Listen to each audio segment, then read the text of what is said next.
आजको पाठमा जानुभन्दा पहिला ती पास्टर मित्रहरूलाई एउटा उत्साहका साथसाथै हामी अवश्य पनि प्रार्थना पनि गर्दछौँ। पास्टरीय सेवक म भन्ने गर्छु, सेवकाईहरूमा सबैभन्दा कठिन सेवकाई हो पास्टरीय सेवकाई। अब तपाईँ कुनै मिसनको डाइरेक्टर हुनुहोस्, त्यसको छुट्टै आफ्नै फाइदा र बेफाइदा छन्। बाइबल स्कुलको प्रिन्सिपल अथवा टिचर हुनुहोस्, प्रचारक हुनुहोस्, अरू कुनै क्षेत्रमा काम गर्नको लागि त्यसका पनि आफ्नै पक्ष र विपक्षहरू छन्। तर पास्टरीय जीवन यस्तो एउटा जटिल जीवन हो जसले मानिसको जन्मदेखि मृत्युसम्मै सरोकार राख्दछ र त्यो जन्मदेखि मृत्युसम्म आउने समस्याहरूसँग पनि ऊ सरोकार राख्नुपर्ने हुन्छ। यस किसिमले यो सेवकाईमा जस पनि पाइन्छ, तर जसभन्दा कतिपटक अब्जस बढी पाइन्छ। यसै सेवकाईमा धेरै व्यक्तिहरू, पास्टर मित्रहरू निराश पनि हुन्छन्, कारण आफ्नो जीवनको बाजी लगाएर सेवकाईमा निस्केका हुन्छन्, आफ्नो परिवारलाई पनि वेदीमा चढाइदिएका हुन्छन्। अनि पास्टरका छोराछोरी बिग्रिने बित्तिकै फेरि विश्वासीहरूले नै आलोचना गर्न थाल्दछन्, यो पास्टर कस्तो रहेछ, आफ्ना छोराछोरी ठिक ठाउँमा राख्न सक्दैन। तर वास्तवमा तिनै विश्वासीलाई सेवा पुर्याउने मनाशय राखेरै उसले आमा बाबु अथवा छोराछोरीले आमा बाबुबाट जुन प्रकारको वास्ता, फिक्री, समय पाउनु पर्ने थियो कतिपटक पाउँदैनन्, जसको फलस्वरूप अझ पारिवारिक चपेटमा पनि त्यो पास्टर पर्दछ। अनि निर्दोष भएर सेवा पुर्याउँदै उसैको चर्चका विश्वासीहरू अनावश्यक रूपले उसैलाई आक्रमण गर्छन्। आर्थिक रूपले पास्टरको जीवन अझै दुःखदायी हुन्छ।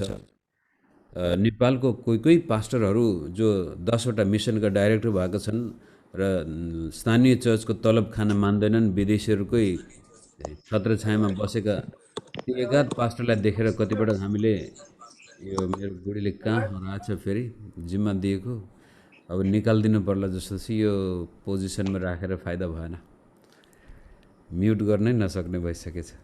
एनिवे कहाँ पो पुगेका थिएँ, बिर्सिहालेँ। आर्थिक हिसाबले पनि पास्टरको जीवन अत्यन्त चुनौतीपूर्ण नै हुन्छ। चाहे त्यो स्वदेशमा होस् चाहे विदेशमा होस्, एउटा साधारण चर्चको पास्टरको तलब त्यो चर्चका विश्वासीहरूको एभरेजमा हुने तलबभन्दा कम नै हुन्छ। किन हो पास्टरलाई धेरै तलब दिनु हुँदैन भन्ने आत्मा नै अधिकांश चर्चका अगुवाहरूमा, त्यो चर्चका कमिटीका सदस्यहरूमा हुन्छ। त म भन्दै थिएँ, नेपालका यी कोही पास्टरहरू जो मिसनको घोडा चढेर स्थानीय विश्वासीहरूमा रवाफ देखाउँछन्, त्यसलाई भनेको होइन, ती पास्टरलाई भनेको होइन। तर यी पास्टर, अधिकांश चर्चका पास्टर जो आफ्नै मण्डलीको विश्वासीहरूले दिएको भेटीबाट जीविकोपार्जन गर्दछन्, उनीहरू धेरै निराश हुन्छन् बेला बखतमा। र मण्डली विभाजन हुने एउटा अर्को समस्या पनि, कुनै विश्वासी कुनै अगुवालाई जिम्मा दियो, कुनै भाइ बहिनीलाई बाइबल स्कुल पढायो, फर्केर आएपछि चर्चमा सहायता गर्ला भनेको उल्टै समस्या। यसले गर्दाखेरि धेरै पास्टर मित्रहरू निराश भएका देखिन्छन्। तर म मेरो आफ्नो व्यक्तिगत अनुभवबाट के भन्छु भने, मित्रहरू, यदि परमेश्वरले तपाईँलाई त्यो ठाउँमा राख्नु भएको छ र प्रभुले बोलावट दिएको छ र त्यही बोलावटलाई म पुरा गर्दैछु भनेर त्यहाँ बस्नु भएको छ भनेदेखि तपाईँले सेवा गर्दै गरेको चर्च 10 टुक्रै भए पनि तपाईँले चिन्ता नगर्नुहोस्। जे हुन्छ प्रभुको इच्छा अनुसार होस्। यो चर्च मेरो होइन, यो ख्रिस्टको हो। यो बनाउने जिम्मा मेरो होइन, यो यीशु ख्रिस्टको हो। मेरो तर्फबाट आफ्नो निर्दोष हृदय लिएर म सेवा गर्न निस्केको छु। र यति गर्दै तपाईँका विश्वासीहरू तपाईँसँग रिसाएर चर्च छोडेर जान्छन् भने त्यसको दोष पनि आफैलाई नलिनुहोस्, जानेलाई जान दिनुहोस्। र म भन्ने गर्छु, हाम्रै चर्चका थुप्रै विश्वासीहरू यहाँ हुनुहुन्छ, कसैलाई मैले सेवा गर्दै गरेको चर्चमा बस्दा अशान्ति हुन्छ भने कृपया हात जोडेर म भन्छु, तपाईँ शान्ति हुने चर्च खोज्न जानुहोस्। मैले सिफारिस दिनुपर्छ भने पनि म तयार छु। कुनै व्यक्तिले नयाँ चर्च सुरु गर्न चाहन्छ, हाम्रो चर्चबाट फुटाएर लैजान चाहन्छ भने त्यस्ता व्यक्तिहरूलाई नै भन्ने गरेको छु, भाइ बहिनीहरू, त्यो चर्च फुटाउनै पर्दैन। तपाईँलाई नयाँ शरण, म विश्वासीहरू कतिजना जान चाहन्छन् सबैलाई माला लगाएर नि पठाइदिन सक्छु। तपाईँ राम्रोसँग गएर मसँग दुश्मनी गरेर जानु पर्दैन। कारण चर्च मेरो होइन, यो सेवकाई हाम्रो होइन, हामी हाम्रो राज्य स्थापना गर्न बसेका छैनौँ, हामी ख्रीष्ट येशूको राज्य स्थापना गर्दैछौँ। र हामीलाई प्रभुले त्यो चर्चको ठुलो प्रभावशाली पास्टरै बन्नको लागि नबोलाएको पनि हुनसक्छ। एउटा एकदमै ओझेलमा परेको पास्टरको सेवकाई गर्न पनि प्रभुले बोलाएको हुनसक्छ। त आफ्नो बोलावटमा खुसी हुनुहोस्, आफ्नो बोलावटमा सन्तुष्टि हुनुहोस्, आफूसँग भएका कुराहरूमा रमाउनुहोस्, नभएका कुरालाई नहेर्नुहोस्, छिमेकी पास्टरको तडक भडकलाई नहेर्नुहोस्। आफूसँग भएका कुरामा, आफ्नो सेवकाईमा, चाहे 10 जना तपाईँको चर्चमा किन नहुन्, छिमेकी 1000 जना भएको चर्चको पास्टरलाई हेरेर कहिले पनि निराश नहुनुहोस्। तपाईँलाई कसैले चिन्दैन, तपाईँको नाम कुनै ब्यानरमा आउँदैन भने पनि त्यो चारैतिर टेलिभिजनमा देखा पर्ने अथवा सोसल मिडियामा देखा पर्ने त्यो पास्टर अथवा अगुवाहरूलाई हेरेर निराश नहुनुहोस्। तपाईँको नाम प्रभुलाई थाहा छ। जीवनको पुस्तकमा तपाईँ र मेरो नाम लेखिएको छ। त्यसकारण चाहे त्यो मण्डलीमा विभाजन आओस्, तपाईँको मण्डलीबाट कोही व्यक्तिहरूले तपाईँलाई धोका दिएर विश्वासी लगेर जाउन्, ती जानेप्रति पनि दुश्मनी, तितो भावना, तिनीहरूको खैरो नखन्नुहोस्, बरु क्षमा दिनुहोस्, लान दिनुहोस्। आर्थिक रूपले तपाईँ निकै चपेटमा पर्नु भएको छ भनेदेखि त्यहाँनिर यो चर्चलाई दोष दिनुभन्दा म त तपाईँलाई दोष दिन्छु। किनभनेदेखि म विश्वास गर्छु परमेश्वरले हामीलाई यदि बोलाउनु भएको छ भने उहाँले हामीलाई जुटाउनु पनि हुन्छ। हो, तपाईँको चर्चका विश्वासीहरू गरिब होलान्, सहायता दिन सक्दैनन् होला, तर तपाईँले विश्वास गर्नुभयो भनेदेखि परमेश्वरले कागहरू पठाएर पनि तपाईँको आवश्यकता पुरा गर्न सक्नुहुन्छ। म विश्वास गर्छु परमेश्वरले यदि आशा चर्चका विश्वासीहरूले मेरो आवश्यकता पुरा गर्न सक्दैनन् भने आशिष चर्चका विश्वासीबाट हुन्छ कि अथवा ब्लेसिङ चर्चका विश्वासीबाट हुन्छ, कहाँबाट हुन्छ, अथवा गैर ख्रिस्टियन मित्रहरूलाई पनि चलाएर परमेश्वरले मेरा आवश्यकता पुरा गर्न सक्नुहुन्छ। त्यो विश्वास चाहिँ हामीमा हुनुपर्छ। ख्रिस्टियन जीवन विश्वासबाट जिउने जीवन हो। त आर्थिक रूपले म गरिब छु, मेरो चर्चले मलाई हेरेन भनेर निराश हुनुभएको छ भने त्यो तपाईँको कमजोरी हो, विश्वासीको कमजोरी। र विश्वासीले दिएन, नो प्रब्लम। त्यहाँका अगुवाहरू छन्, त्यो मण्डलीका कोही टाउके भनाउँदाहरू छन्, एल्डरहरू छन् जो पास्टरलाई राम्रो तलब दिन चाहँदैनन्, नो प्रब्लम। हामी तलबको लागि सेवा गर्न आएकै होइनौँ। पहिलो कुरो त प्रभुले हामीलाई जुटाउनुहुन्छ। र त्यसपछि आफ्नो परिवारमा कहिलेकाहीँ अब जति प्रयास गर्दै पनि छोराछोरी बिग्रे, चिन्ता नगर्नुहोस्। अब के गर्ने, हामी मानव हौँ। विश्व प्रख्यात पास्टर जोन पाइपर, धेरैजना उहाँको अनुकरण गर्न चाहन्छन्। उनकै छोराले उनलाई बचपनदेखि नै रुवाउँदै आएको छ। अहिले अब अधवैँसी उमेरमा छ, ऊ बाउ जस्तै प्रख्यात छ, तर ख्रिस्टको दुश्मन, चर्चको दुश्मन, आफ्नै बाउलाई खिल्ली उडाउँदै आज संसारमा ऊ नाम कमाइरहेछ। हरेक यस्ता हुन जान्छन्। त अब म जोन पाइपर, विश्वमा सबैले मलाई चिन्छन्, मेरै छोरा यस्तो भनेर निराश भएर त्यो व्यक्तिले बस्नु पर्दैन। उहाँ बस्नु पनि हुन्न। अब प्रभुले त्यही चाहनुभयो, म के गर्न सक्छु? मेरो छोरा नरक जानको लागि प्रभुले छान्नु भए रहेछ, मलाई के मतलब? यो त प्रभुको काम हो। यस किसिमले तपाईँ र म जे छौँ जस्ता छौँ त्यसैमा निर्धक्क भएर हामी बस्न सक्यौँ भनेदेखि हाम्रो सेवकाईले भयङ्कर ठुलो प्रभाव हाम्रा विश्वासलाई पार्दछ, जो हामीसँग सेवा गर्न आएका छन्। मेरो श्रीमतीलाई कामबाट निकाल्नै पर्ने भयो। अब जिम्मा दिएर सकेन, कता कता तपाईँहरू फुत्किहाल्नु हुँदो रहेछ। ओके, आउनुहोस् आज हामी हाम्रो प्रकाशको किताबको सेरोफेरोमा गएर यो अगाडि बढाउँ। र मैले यो जोड्न खोजेको कुरो, किन पास्टरसँग जोड्न खोजेको कुरो के भनेदेखि, आजको खण्डमा हामी यस्तो फेजमा प्रवेश गर्दैछौँ जहाँ तपाईँ र मलाई असफल बनाउन, तपाईँ र मेरो सेवकाईलाई खसाल्न, तपाईँ र मेरो जीवनलाई नारकीय बनाउन मानिसहरू मात्र होइनन्, अथवा मानिसहरू मात्रै होइनन् पास्टरको विरोध गर्ने। तपाईँको एल्डर तपाईँको दुश्मन छ भने त्यो एल्डर मात्र होइन, त्यसको पछाडिपट्टि एउटा आत्मा छ। चर्चमा बबन्डर ल्याउने कोही विश्वासी छ भने त्यो विश्वासी मात्र होइन, त्यसको पछाडिपट्टि एउटा आत्मा छ। र त्यस्तै किसिमले अन्त्यको समयमा यी आत्माहरू बडो गजबले संसारमा बिगबिगी हुनेछन्। त्यो कुरो प्रकाश 9 अध्यायमा यो 5औं र 6औं तुरही फुक्दाखेरि भएको अवस्थालाई हामी हेर्नेछौँ। हिजो भने जस्तै हामी यसलाई पूर्ण रूपले यसका सबै पक्षलाई चाहिँ अध्ययन गर्न सक्दैनौँ। यो चाहिँ तपाईहरु मैले मोटामोटी हिसाबले प्रकाशको किताबले भन्न खोजेको कुरो यो रहेछ। यसकारण मैले पढ्दाखेरि अब यस कुरामा ध्यान दिनुपर्ने रहेछ भन्ने हामीलाई सहायता मिलोस् भन्ने उद्देश्यले मैले यो 20-25 मिनट 30 मिनट तपाईसँग बिताउँदैछु। र फेसबुकमा सुन्दै गर्ने मित्रहरूलाई पनि के सूचना दिन चाहन्छु भने हामी यो 30 मिनट पछिको फेसबुकको समयपछि जुममा हामी अझै यसमा प्रश्न गर्ने, छलफल गर्ने र कतिपय कुराहरूलाई स्पष्ट पार्ने प्रयास गर्छौँ। र तपाईहरु यदि जुममै आउन चाहनुहुन्छ भने मेसेज गर्नुहोला, हामी तपाईलाई आइडी दिनेछौँ र अथवा यहाँ आइरहेका कुनै मित्रले पनि दिन सक्नुहुन्छ। कारण अब पब्लिकली यस किसिमले धेरै कुराहरू छलफल गर्दा समय र एकतर्फी मात्रै हुन्छ। जुममा चाहिँ हामी विभिन्न प्रश्नहरूको पनि छलफल गर्छौँ र ती कुराहरू पछि युट्युबमा पनि राखिएका छन्। र यसलाई अझ नजिकबाट छलफल गर्न चाहनुहुन्छ भने कृपया जुमको आइडी माग्नुहोला।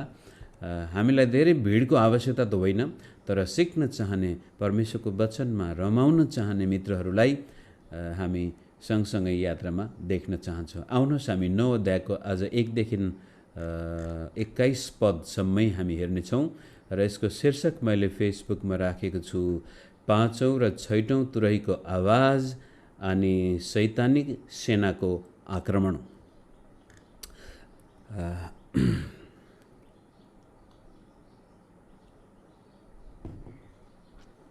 आउनुहोस् पढौँ। अनि 5औं स्वर्गदूतले आफ्नो तुरही फुके र मैले एउटा तारा देखेँ जो स्वर्गबाट पृथ्वीमा खसेको थियो। त्यस तारालाई अतल कुण्डको साँचो दियो। अब तारा भन्ने बित्तिकै हामी प्रकाशको किताबमा स्वर्गदूतलाई देख्छौँ र यो तारा पनि स्वर्गबाट आएको नभएर खसेको भन्ने शब्द चलाइएको छ। यसको मतलब यो तारा अथवा यो स्वर्गदूत असल पनि हुन सक्छ, खराब पनि हुन सक्छ, तर यो पृष्ठभूमिलाई हेर्दाखेरि र पछि तल 11 पदमा पनि हेर्दाखेरि सायद यो दुष्ट स्वर्गदूत नै हुनुपर्छ। या त शैतान नै हो या कुनै त्यस्तो ठुलो शक्तिशाली दुष्ट स्वर्गदूत हो। जे होस् यो स्वर्गबाट खस्छ र 2 पद एकै पदमा त्यसलाई चाहिँ अतल कुण्डको साँचो। अब यो अतल कुण्ड भन्ने कुराहरू बटमलेस पिट भन्छ अङ्ग्रेजीमा।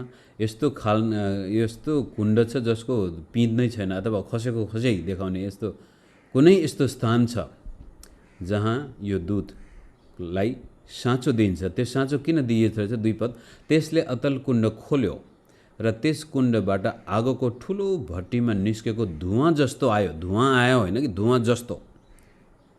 र कुण्डको धुवाँले सूर्य र वायुमण्डल अँध्यारो पार्यो। त्यहाँ कुनै यस्तो स्थान देख्दछौँ जहाँ यसले चाबी लिएर खोल्छ र त्यहाँबाट धुवाँ जस्तै यस्तो गजबको वस्तु निस्किन्छ र त्यसले सारा सूर्यको र प्रकाशलाई नै अँध्यारो पार्यो। 3 पद त्यस धुवाँबाट पृथ्वीमा सलहहरू निस्के। बाइबलमा सलह भन्ने बित्तिकै परमेश्वरबाट आएको दण्ड देख्दछौँ र पृथ्वीका बिच्छीहरूको जस्तो शक्ति तिनीहरूलाई दियो। अब यो सलहको शक्ति चाहिँ बिच्छी। अनि यी सलहहरूले के चाहिँ खाने रहेछन्? पढ्दै जाउँ। तिनीहरूलाई आदेश दियो कि पृथ्वीका घाँस वा कुनै बोट बिरुवालाई हानि नगर्नु, तर मानव जातिका तिनीहरूलाई मात्र हानि गर्नु जसको निधारमा परमेश्वरको मोहर छैन। अब यो कुरो इजिकियलको किताबमा पनि 9 अध्यायमा त्यति बेलाको जब परमेश्वरको महिमा मन्दिरबाट हट्दै जाँदैछ र त्यहाँ परमेश्वरको आराधना गर्ने भन्दा मूर्ति पूजा र दुनियाँ अरू तन्त्र मन्त्र गर्नेहरूलाई परमेश्वरले दण्ड दिनुहुन्छ। र त्यति बेलामा पनि जो यो पाप र अधर्मदेखि निकै दुखित भएका थिए, पश्चाताप गर्दै थिए, हे प्रभु आज तपाईको मन्दिरमा महिमा हुनुको सट्टामा बेइज्जती भएको छ भनेर परमेश्वरको राज्य खोज्नेहरूलाई चाहिँ छाप लगाइएको छ त्यहाँ पनि। र जो परमेश्वरको विरुद्धमा र महिमा स्वर्गबाट मन्दिरबाट हट्दै गर्दाखेरि पनि त्यस्तै प्रकारको दण्ड आएको छ र छाप लगाइएकाहरू चाहिँ बाँचेका छन्। यहाँ पनि यी सलहहरूले अब निधारमा छाप नलगाइएकाहरू अब यी चाहिँ यो 1,44,000 मात्रै हुन् अथवा सम्पूर्ण परमेश्वरका छोराछोरी विश्वास गर्नेहरू हुन्, त्यो अब हामी लख काट्न मात्रै सक्छौँ। तापनि यति गरौँ, परमेश्वरले जसलाई सुरक्षित राख्नु भएको थियो तिनीहरूलाई चाहिँ यिनले छुन सकिने छैनन्, तर परमेश्वरको सुरक्षाको घेराभन्दा बाहिर भएकाहरूलाई बिच्छीले जस्तै यिनीहरू डस्ने छन्। बिच्छीको डसाइ तपाईँलाई थाहा छ छैन कुनै?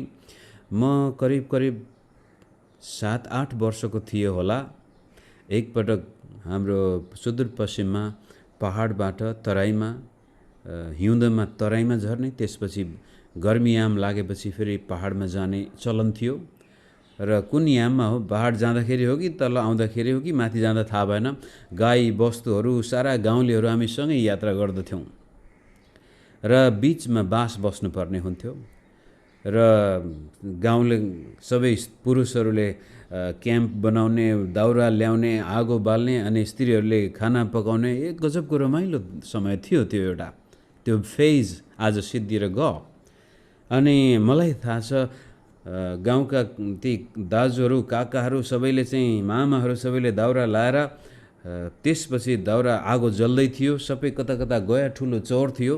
म पनि एक हातले चाहिँ, दायाँ हात हो कि देब्रे हातले हो, एक हात भुइँमा राखेर अर्को हातले चाहिँ दाउरा ठेस्दै थिए र अचानक यस्तो गजबको सेन्सेसन आउँछ मेरो हातमा र त्यहाँदेखि लिएर सारा जिउभरि त्यो दुखाइ अहिलेसम्म म बिर्सिँदैन। यो नाइटमेयर भन्ने शब्द चलाउँछौँ हामी।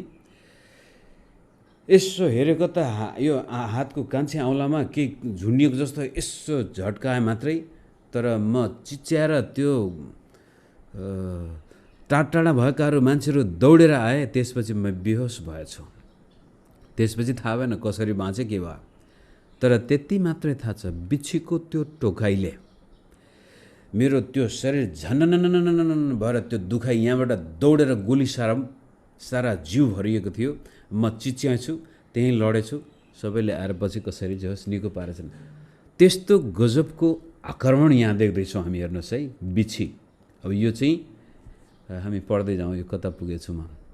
5 तिनीहरूलाई मारि त नहाल्नु, तर 5 महिनासम्म यातना दिनु भन्ने तिनीहरूलाई अख्तियार दियो। र मानिसलाई बिच्छीले डस्दा जस्तो पीडा हुन्छ, तिनीहरूले दिएको पीडा पनि त्यस्तै थियो। ती दिनमा मानिसहरूले मृत्यु खोज्नेछन् तर पाउने छैनन्, तिनीहरूले मर्न इच्छा गर्नेछन् तर मृत्यु तिनीहरूबाट भाग्नेछ। यो अतल कुण्डबाट आएको सलहले यस्तो किसिमको यातना सारा मानिसहरूमा आएको हामी देख्दैछौँ। 7 ती सलहहरूको रूप लडाइँको निम्ति तयार गरिराखेका घोडाहरूको जस्तो थियो। तिनीहरूका शिरमा सुनका मुकुट जस्ता केही थिए र तिनीहरूका अनुहार चाहिँ मानिसका अनुहार जस्तै थिए। तिनीहरूका केश स्त्रीका केश जस्तै थिए र तिनीहरूका दाँत सिंहका दाँत जस्ता थिए। अनि तिनीहरूका छातीका कवच फलामका थिए र तिनीहरूका पखेटाको आवाज लडाइँमा दगोर्ने धेरै रथ र घोडाहरूको आवाज जस्तै थियो। तिनीहरूका पुच्छर र खिल बिच्छीका जस्तै थिए। तिनीहरूका पुच्छरमा 5 महिनासम्म मानिसलाई कष्ट दिने शक्ति थियो। अतल कुण्डको दूत तिनीहरूको राजा थियो। अब सलहहरूको राजा हुँदैन भनेर बाइबलले भन्छ र यहाँ चाहिँ तिनीहरूको राजा पनि देखिन्छ। अतल कुण्डको दूत तिनीहरूको राजा थियो। अब माथि एक पदमा त्यो आकाशबाट तारा खसेको छ, त्यो पनि स्वर्गदूत नै हो। अनि यहाँ पनि यिनीहरूको राजा चाहिँ अतल कुण्डको दूत बनेको छ। हिब्रू भाषामा त्यसको नाम एबाडोन र ग्रिक भाषामा त्यसको नाम अपोलियोन। यो अपोलियोन र एबाडोन दुईटा भाषालाई समेत त्यहाँ प्रयोग गरेर देखाउन खोजेको एउटा कुरो के छ भने यो अतल कुण्डबाट यस्तो किसिमको शक्तिशाली सेना आउँदैछ जसले मानिसलाई यातना दिँदैछ र यसको राजा पनि त्यसै कुण्डबाट निस्केर आएको छ। 12 पहिलो विपत्ति गइहाल्यो, यसपछि फेरि 2 विपत्ति आउन बाँकी छन्। यहाँबाट हामी के देख्दैछौँ भनेदेखि यो अतल कुण्ड के रहेछ होला भन्दाखेरि लुकाको सुसमाचारमा पनि ती भूत लागेकोहरूले दुष्ट आत्माले जस परमेश्वरका पुत्रमै किन हामीलाई अहिले नै निकाल्नुहुन्छ, अहिले नै हामीलाई त्यो अतल कुण्डमा फाल्नुहुन्छ भन्ने शब्द प्रयोग गरेको छ लुका 8 अध्यायमा। त्यसपछि पत्रुसकै किताबमा दोस्रो पत्रुस कति अध्याय, दोस्रो पत्रुस 2कै हो, माफ गर्नुहोस्, दोस्रो पत्रुस 2मा पनि र यहुदाको पत्र 6 पदमा पनि त्यहाँ यस्तो एउटा स्थान छ र यस्ता शैतानिक यी दुष्ट स्वर्गदूतहरू छन् जसलाई परमेश्वरले न्यायको दिनमा सम्मको लागि कैदमा राखेको कुरो उल्लेख गरेको छ। अब 2-3 पटक यदि कुनै कुरो उल्लेख हुन्छ भने त्यसको क्रेडिबिलिटीमा हामीले विश्वास गर्नुपर्ने हुन्छ। त न्यायको दिनको लागि परमेश्वरले कुनै कुनै यस्ता महान अथवा दुष्ट स्वर्गदूतहरूलाई, शैतानसँगै पतन भएका दूतहरूलाई कैदमा राखेको कुरो पनि बाइबलले उल्लेख गर्छ। अन्तिम न्यायमा यिनीहरू सदाकाल नरकमा फालिनेछन्। त्यति बेलासम्ममा कुनै एउटा स्थान देखिन्छ जसमा यिनीहरूलाई सञ्चय गरेर राखेको छ। अहिले चाहिँ आएर चाहिँ त्यही स्थानलाई खोलेर आज पृथ्वीमा यिनीहरूले उत्पात गर्दैछन्। यहाँनिर सुरुमै भन्नुपर्ने एउटा कुरो बिर्सिहालेछु। 6वटा मोहरहरूको अन्तिम 2टा विपत्तिले पृथ्वी र स्वर्गसँग सरोकार राखेको छ भने यो तुरैले चाहिँ अन्तिम यो 2टा तुरैले चाहिँ पृथ्वी र नरकसँग सम्बन्ध राखेको छ। पृथ्वी, मानिस र शैतानिक शक्तिसँग सम्बन्ध राखेको छ। यता 7 अध्यायमा हामीले देख्यौँ स्वर्ग अनि पृथ्वीमा के भइरहेछ, प्रभुका मानिसहरूमा के भइरहेछ। अहिले चाहिँ आएर प्रभुका मानिसहरू चाहिँ सुरक्षित छन् पृथ्वीमा, तर पृथ्वीका परमेश्वरको सुरक्षाको घेराभन्दा बाहिरका मानिसहरू माझ यस्तो प्रकारको शैतानिक शक्तिले आक्रमण गर्ने कुरो एउटा। अब यो सलहहरूको रूप हेर्नुभयो र तिनीहरूको बयान गर्दाखेरि यो पक्कै पनि प्राकृतिक सलहहरू होइनन्। यो धुवाँ जस्तै, शैतानलाई कतिपल्ट झिँगाको मालिक पनि भनेको छ। यी झिँगा जस्तै, सलह जस्तै दुष्ट आत्माहरूको एउटा बथान नै हामी देख्दछौँ। अब त्यसलाई त्यसैसँग सरोकार 6औँले पनि राख्दछ। 13 पदबाट हेरौँ। आज हाम्रो खण्ड अलि ठुलो भयो, मैले बिचमा समय लिएँ। अनि 6औँ स्वर्गदूतले आफ्नो तुरही फुके र मैले परमेश्वरको अगाडि रहेका सुनका वेदीका 4 सिंहबाट निस्केको एउटा आवाज सुने। तुरही लिने 6औँ स्वर्गदूतलाई यसो भनेको मैले सुने, ठुलो नदी युफ्रेटिसमा बाँधिराखेका ती 4 दूतलाई छोडिदे। अब यी 4 दूतहरू पनि पक्कै पनि दुष्ट स्वर्गदूतहरू, यिनीहरू पनि युफ्रेटिसमै बाँधिएका देखिन्छन्। यो युफ्रेटिस नदीको महत्त्व यो नकारात्मक कुराको लागि धेरै पटक जोडिएको छ। इजरायललाई परमेश्वरले भूमि प्रतिज्ञा गर्दा युफ्रेटिस नदीसम्मै भनेको छ। अनि रोमी साम्राज्यको सिमाना पनि युफ्रेटिस नदीसम्मै थियो र अदनको बगैँचादेखि लिएर पाप अधर्मदेखि लिएर सबै कुरा गर्दाखेरि युफ्रेटिस नदीको उल्लेख गरिएको छ।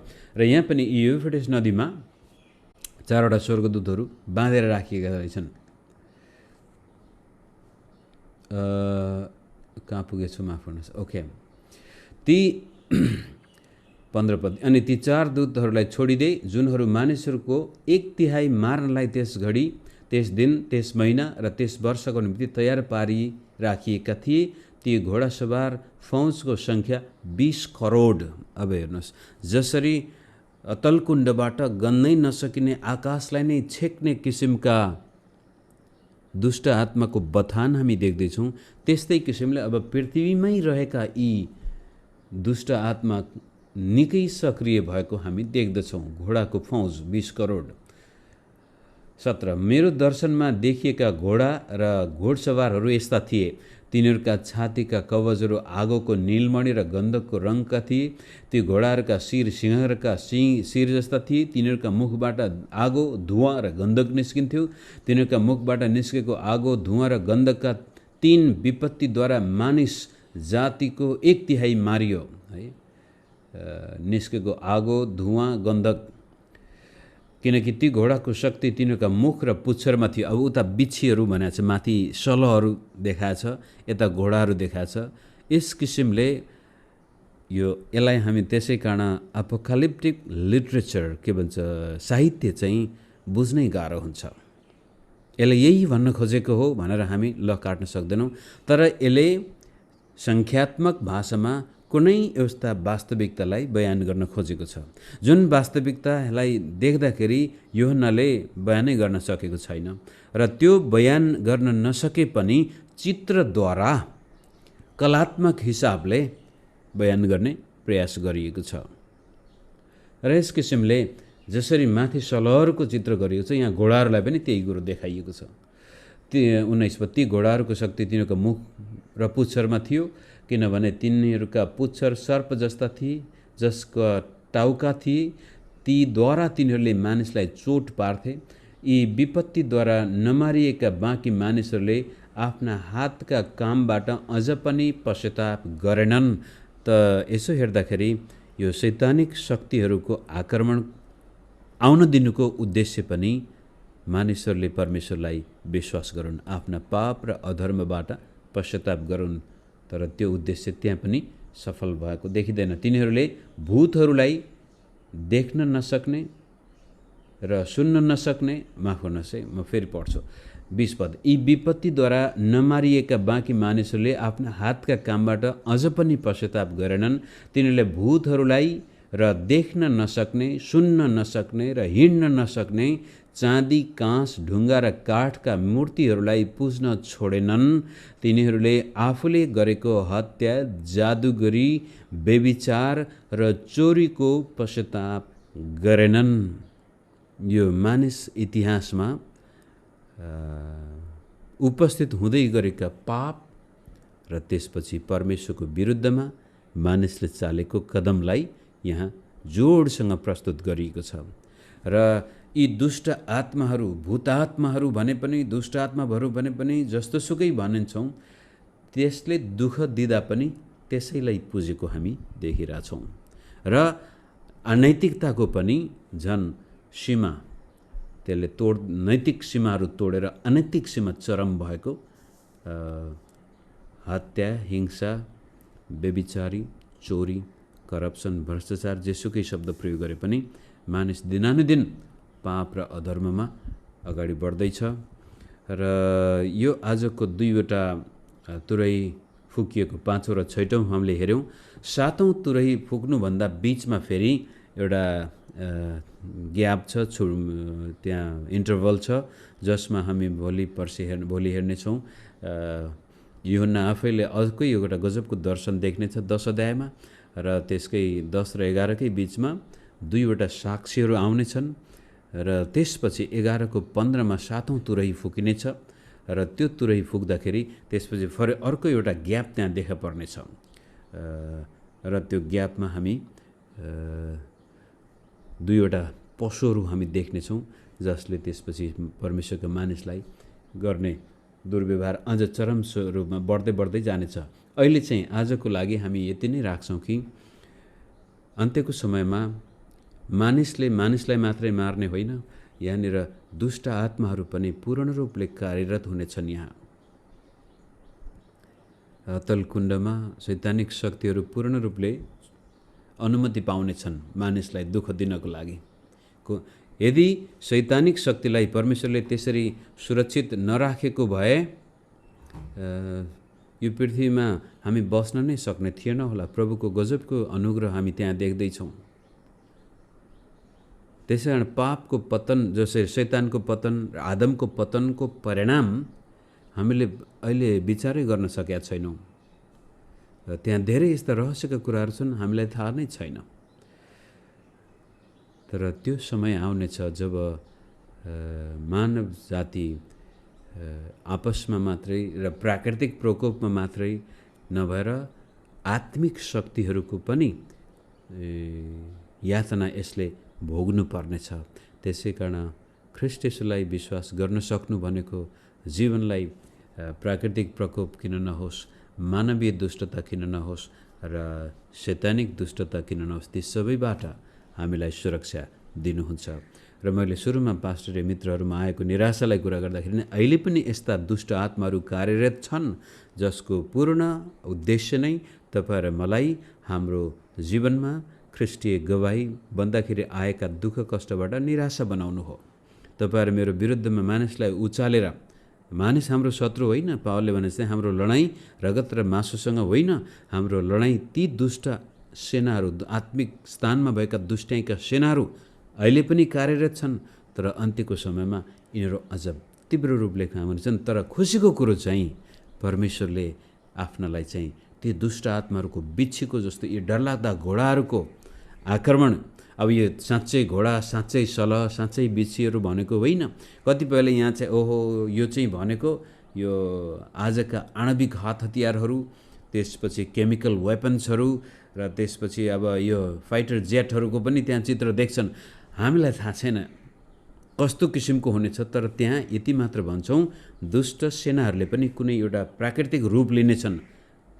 प्रकृतिमा भएको कुनै रूप लिएरै मानिस जातिमा एकदमै तहल्का मचाउने छन्। चाहे त्यो अब आजका जस्तै आणविक हात हतियार हुन् अथवा आधुनिक हात हतियार हुन्, कसरी हुने हो त्यो हामीलाई थाहा छैन। तर